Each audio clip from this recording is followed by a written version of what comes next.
nyuma yaho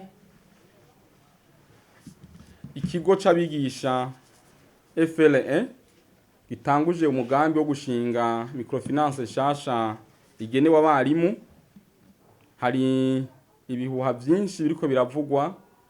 Twifuje ko rutangira umuco uko tubona ko haribo abarimwo barajuragiza abigisha banatanga n'amakuru adahuye n'ivyo turimo turakora. Kubw'ivyo rero twifuje kumenyesha abarundi na cyane cyane duhereye kubigisha ibijanye n'ivyo turimo turakora n'intumbero yavyo.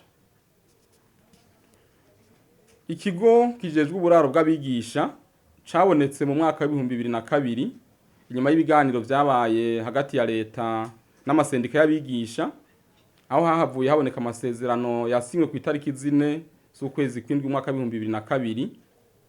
Ayo nayo leta n'amasendika bakaba bemeranije ko aribo ba mbere babanza gutanga umutahe, aribo ba mbere babanza kwegeranya amafaranga akenegwa asabwa n'amategeko kugira ico kigo cemererwe.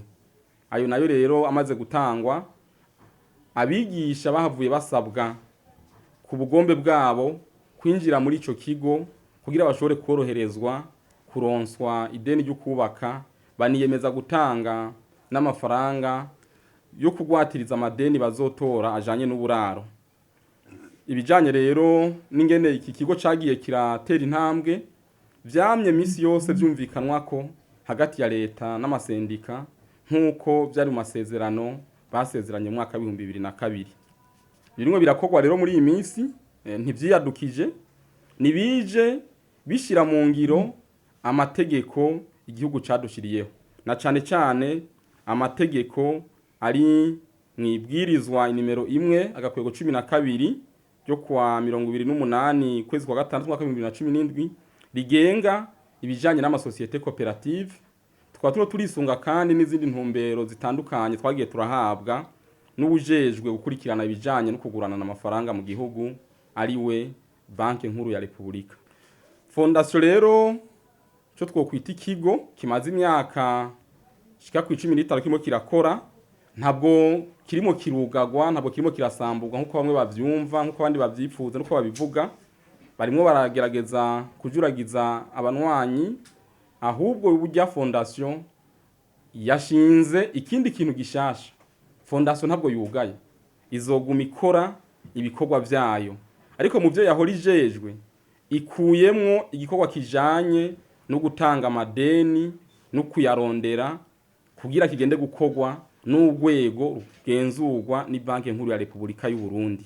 Ibi rero abantu babitahure, ukwinjira muri iyi microfinance si itegeko ku bari basanzwe ari abanwanyi ba fondation, hazokwinjiramwo ababishaka, kuko amategeko agenga amasosiyete cooperative leta yadushiriyeho ntategeka umuntu kwinjira muri cooperative ku nguvu.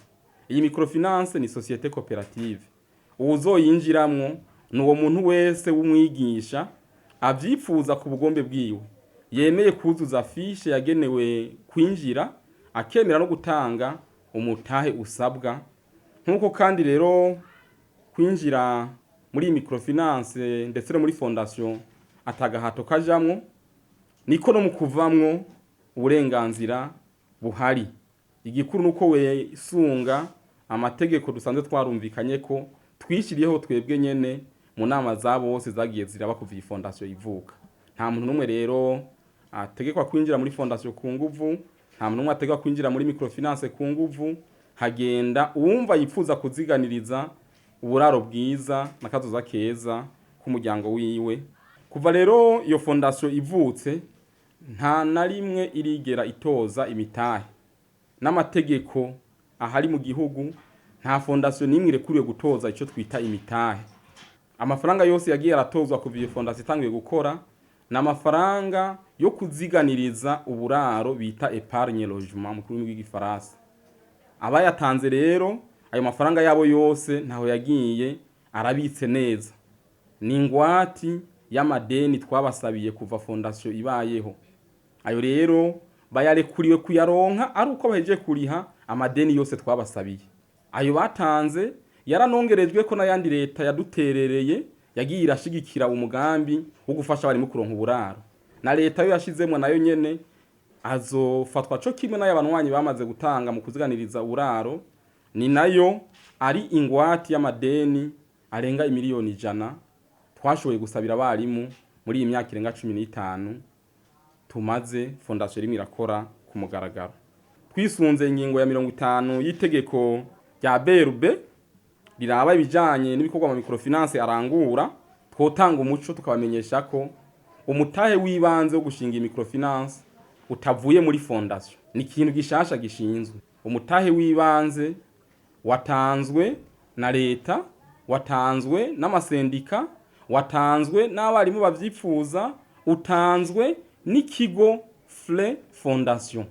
Ibijanye rero no gutora kategori ya microfinance tugiye gukoresha navyo nyene ntivyiyadukiza, kuko turafise amasezerano twagiranye na leta mu bijanye n'uburenganzira abakozi ba leta bagira.